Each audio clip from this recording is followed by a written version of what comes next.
All right, so I've got the 4 stopper blocks in here. You want to measure this like 100 times, or at least I did, because you want this stuff straight and you want them in the same sort of position. To give you an idea of where I'm at, if I go to the back of the cabinet, let me get some tape out here. If I go to the back of the cabinet, right, and then I go to the edge of that block, it looks like it's like 10 and 10.75 on that edge. And then if we do the same sort of thing on this edge,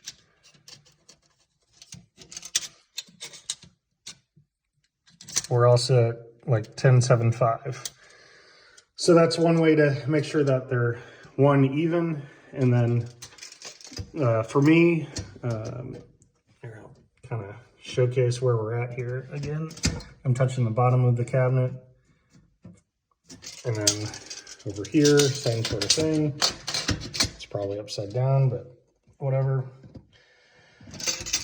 So with all this, you want to take the width of the panel that you've got for the playfield that goes across here. You want to, mine was 1/2 inch, and then also the TV that you're using. I'm using a C3. I'm taking the measurement from, you can already see I've got the metal Vesa there. This is the Vesa that came with the game room solution. Made me a little nervous. It had a little give to it when I was putting it in, and it didn't support the corners there. So anyway, I'm putting the ruler up against that wood after I've secured it, and that's 2.5 inches from the top of that TV. So I've got basically, I've got 3 inches from the top of the stopper block to the edge of the art. You can see it's just below 3 inches, which is awesome. You're going to do the same thing over here. It's just below 3 inches. Now it kind of goes up, so it's going to be like riding right on the white there, but it's fine. Notice the artwork here also is slightly higher than the other artwork, but whatever. There might be a little black showing. Stopper blocks here. Let's see if I can get there. So it's like a 4-inch block. Again, here, let me get the tape long enough here.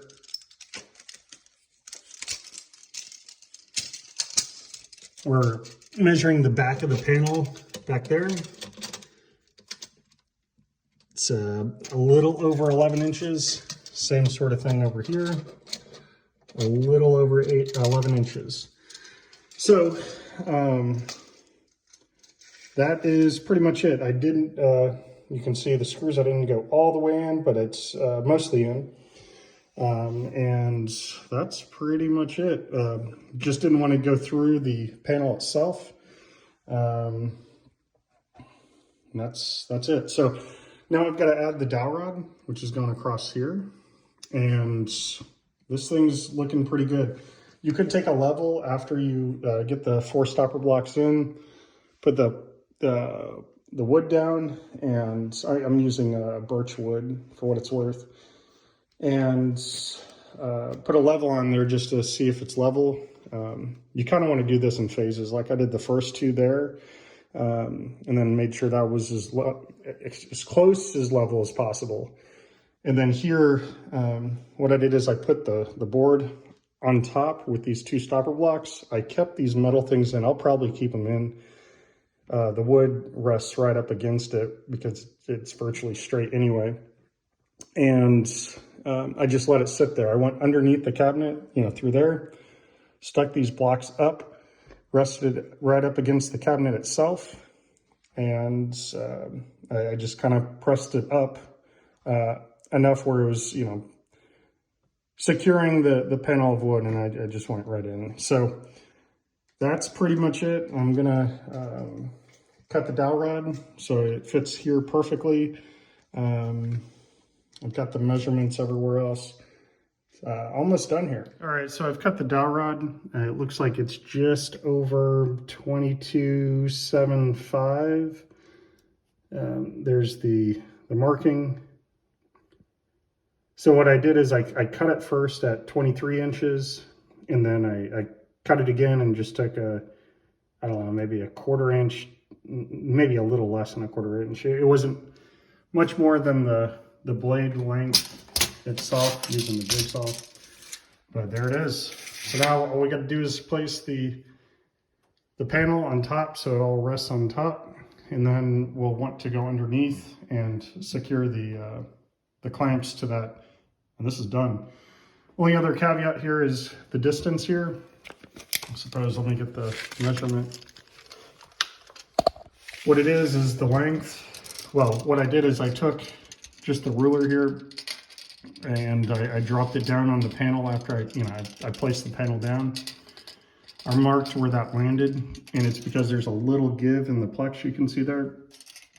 So that was the starting line basically. So when the panel's down, I started from that line down, and I took that 3 inches, the length of the width of the panel here, and then the width of the TV from the wood to the top of the TV. That's all 3 inches. So then I took, you can see here, so when this is all the way up, the width needs to be at least that 3 inches. So this is right at 4 inches for what it's worth.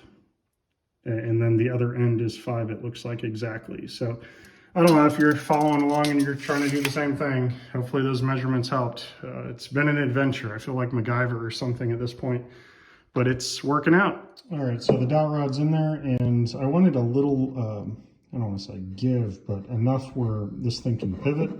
It was in there pretty tight. So what I did is I took just a little off, as you can see there, and then I took a paint stirrer. This is kind of familiar with the Way of the Wrench video, but basically he took some sort of piece of wood. I took a paint stirrer. I used scissors to kind of cut the amount out, right? What I'm going to do is just glue that in there up against the side of the wall there, and that's going to give enough give to rotate freely, but then also not a lot of play here at all between the side of the cabinet and such. So that's what I'm going to do. I'm going to go ahead and use some wood glue. You can see there, and then it just drops right in. So I'm going to go ahead and do that, and then I'm probably going to put something else over here, just with the side or the playfield wood, so there's not sort of this give of going left to right. Same sort of give. All right, so now I've got these, what are these, C-clamps or something? I don't know. I've got a pack of 5, so I'm going to go ahead and use all 5. Shorter the distance, the more strength we're going to have on all this. Anyway, so from the stop block, like edge to edge, it's 21 inches. So what we're going to do is in the middle here, like I'm right at like 10.5 for the middle, and then I'm halving that, so I'm 2 3/4, starting on the side there to the other end, and then vice versa. It's all evenly spaced. So if you're going to do the hack job that I'm doing, so it looks like there's 2.75 for the first one, and then from the block to the other bit, we're at like 6.5-ish, and then 10.5-ish. It looks like 14.5-ish.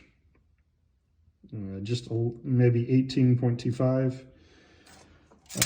It's all basically even or close enough for me, at least. It's going to be super secure, but the thing that I'm going to have to figure out is, well, one, I'm going to be cutting out the playfield, like at least that block. I might go all the way back, but for the C3 43-inch monitor, I'm going to have an inch here, like from the front to the playfield. So I got to figure out a bezel of some kind. Also, on the edges, I'm going to have about 1 inch on this side as well as that side. And then here, the monitor will go right up against that edge. So it's all going to be interesting. The pivot action is going to be worth it, but the challenge is going to be how to lift the playfield, you know, with that, I guess, close of clearance here. So when you lift this playfield, or the lockdown bar, whatever this is, I've got the LCD, like I'm thinking I can, like, you know, push it up, but what I think I'm going to do is take a corner bracket.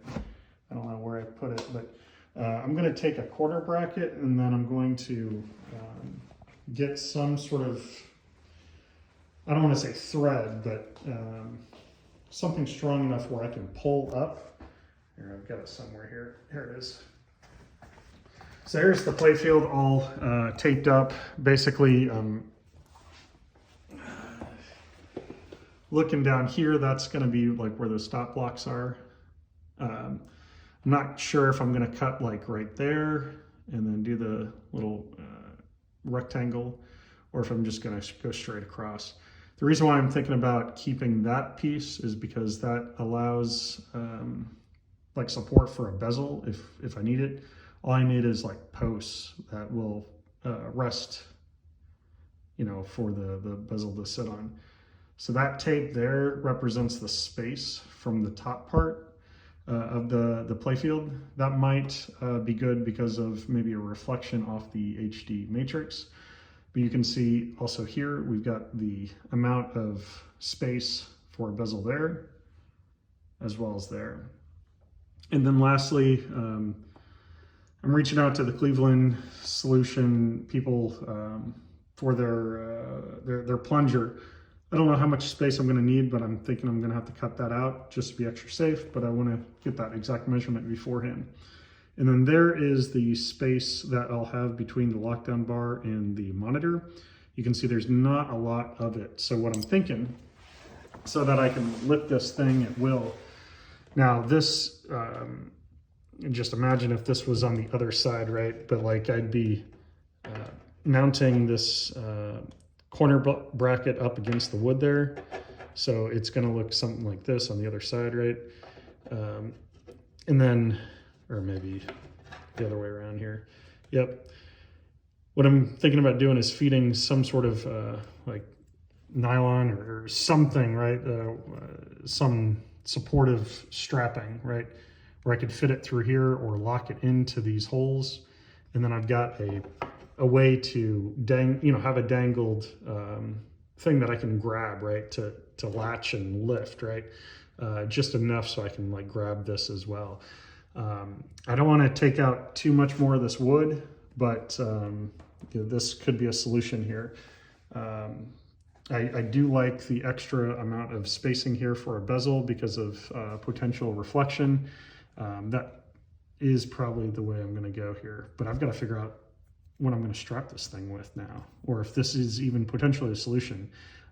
It feels right to me. All right, more progress. This time it was, first I took stirring rods, from, Home Depot or something, right? When you get paint, I got those paint stirring rod sticks, and I just measured the length of the stop block underneath here, and I made it that length. So I just broke it in half. I was trying to use scissors, and I would cut halfway, and then I would go up against some sort of edge, and then I would snap the stirring stick at that like joint basically, and it would snap right off. Then I took a magic marker or a Sharpie, black, to match the wood, and I just colored all over the front and then the sides, just to make it blend in a little bit. But basically this is 2 stirring sticks width. So I've got 1 strip there, and then I used wood glue, and then I put another strip at the same length, and I used wood glue. I did that on this side as well. You can see there, And what these do is prevent this wood from like grinding up against the panel itself when you open and close this thing.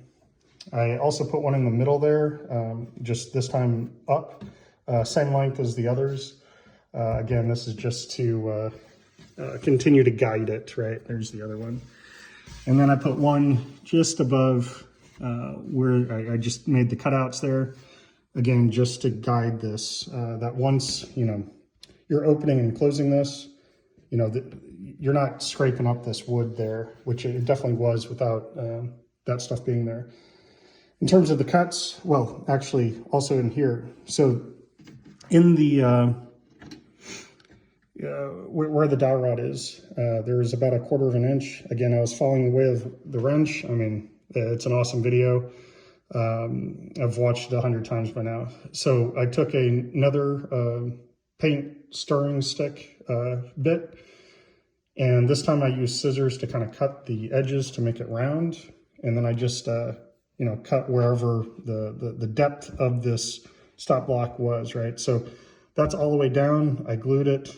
I didn't paint it because, you know, it's down there, right? And there's virtually no give to the dowel rod itself. Just like the play field here, like there's very little play that happens here. I haven't secured the clamps underneath yet. I want to get this exactly where it's at. It's probably going to be where it's at. I might give it a little space, kind of like what you see up there, just so you can open and close it. But this sucker's pretty much done. I took a spade bit. I love those things. Going through the wood, it's awesome. I just put that in the corner and then let that drill in there to make a hole. And then I took a jigsaw to basically line up the edges. You can see I'm definitely an amateur. I'm not 100% on getting that straight, but it is what it is. You're never going to see it again. And what we've got here is just the length of the stop block, the width and the length. You got to give it a little give so it can kind of move when this is tilting up. You know, this part is going to run into that. That's why you go all the way across. I did that on the other side as well. I'm pretty satisfied with this. The only extra thing here is the digital plunger. I talked to the Cleveland software guy or whatever. He said that the digital plunger that he's got is 7 inches from the face of the cabinet. So I just put my measuring tape right up against the sticker there that I've got on the other side, measured that, and this is, I think this is 7 inches and 1/4 in length. So that gives me just about 1/4 of an inch, just in case, you know, there's some ricochet action going when you release the plunger, just because of the springs. Other than that, I think I just got to secure this to the C-clamp, and we'll see what happens. We got to mount the TV. I try to put the tape there just to kind of see where the TV would land. I've got about 1 inch on both sides, so I've got to create some sort of bezel. I do have a bezel with the plexi, but I'm just not quite sure on this yet. The plexi art down there gets totally cut off because of this thing here, which is fine. So there is no like bottom border. It's just the clear all the way up. It could work. I'm going to reach out to Game Room Solutions and see if they can update the template or if we can reprint or something, because it clearly was not thought of when it comes to, you know, this LCD lockdown bar. Outside of that, pretty sweet. All right, so before we secure this dowel rod to the panel itself, I wanted to have some sort of accessibility to like lift this, because once we get this secured, it's going to be pretty difficult to get this out of the hinge. Also, it's going to be pretty close if we ever want to lift this. Now, it's entirely possible. Is it the easiest thing in the world? No. So what we're doing is installing these suckers. So this is just like a corner bracket. It was just one of the extra parts that I had lying around from other things that I've done to the cabinet here. But then I took this nylon like rope here.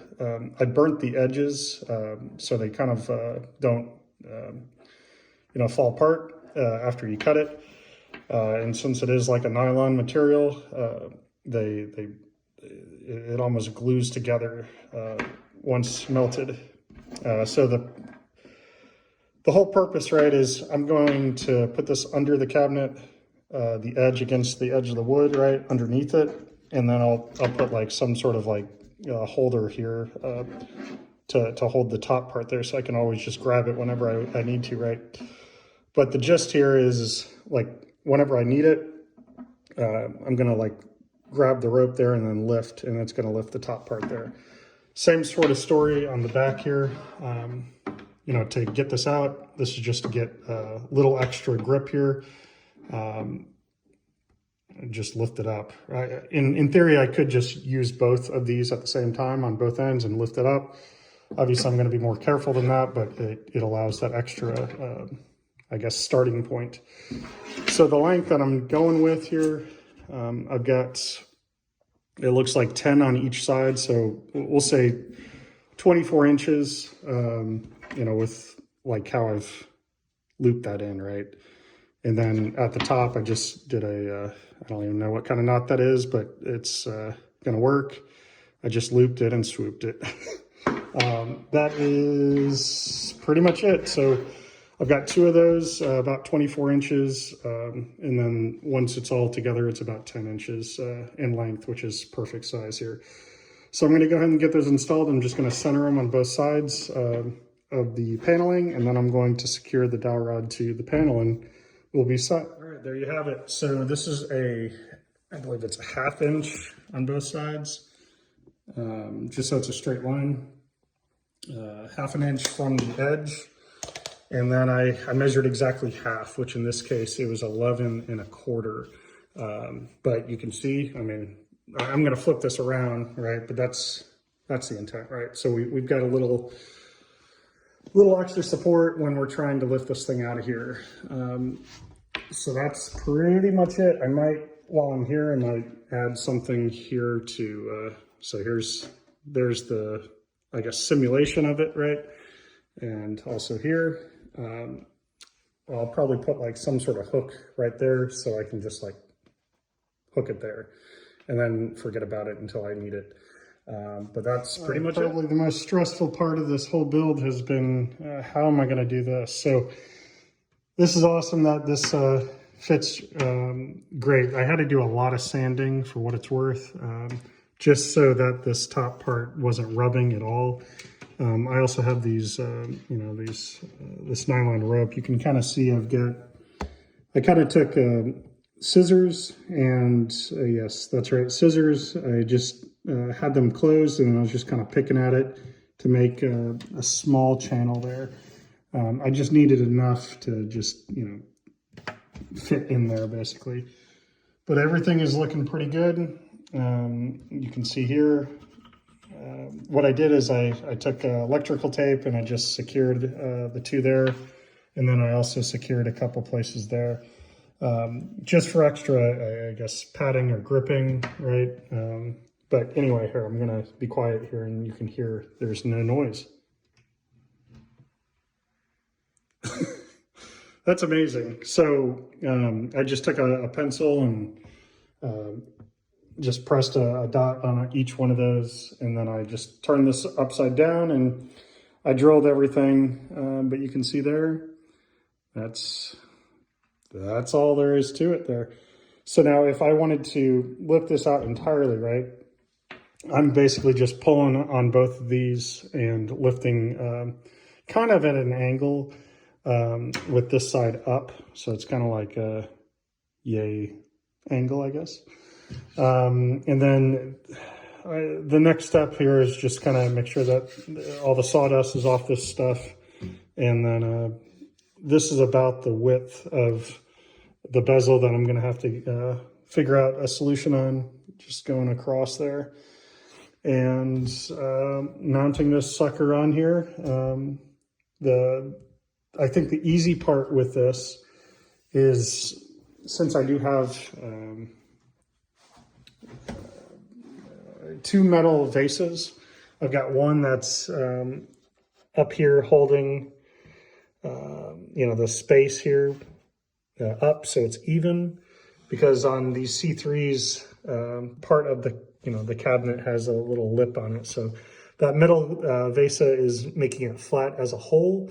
And then I've got another metal Vesa that's on the other side of this or whatever. But I'm going to take that off as well as the wood part. And I'm going to place basically both those vases, stacked and then just set on top there. And then I'm going to leave one Vesa on there and I'm going to tape it up and I'm just going to drill through that. So now it's just about centering that and the stress is over. I wanted to do this hinge method because as you can see, I don't have the buttons all situated here yet. I've got to order the main guts here. I suspect that's going to go a lot faster than having this pivot. I feel like I've been doing this 3-4 months for the pivot itself, just because lack of time and the little steps in between that I just find myself distracted on doing something else on the cabinet itself. Not a bad problem, but this GRS build is not going to be a fast one because you're going to do a step and then you're going to have to order parts and then proceed with it, the shipping and all that. Just a lot of little steps. That's really the only gripe that I have with all of this is it's just not ready to go. It's the model's there and the function's there, but if maybe I just have higher standards of like what I want out of the cabinet. You could go bare minimum and probably get the build done in a couple months, but I want to do it right, and so far so good.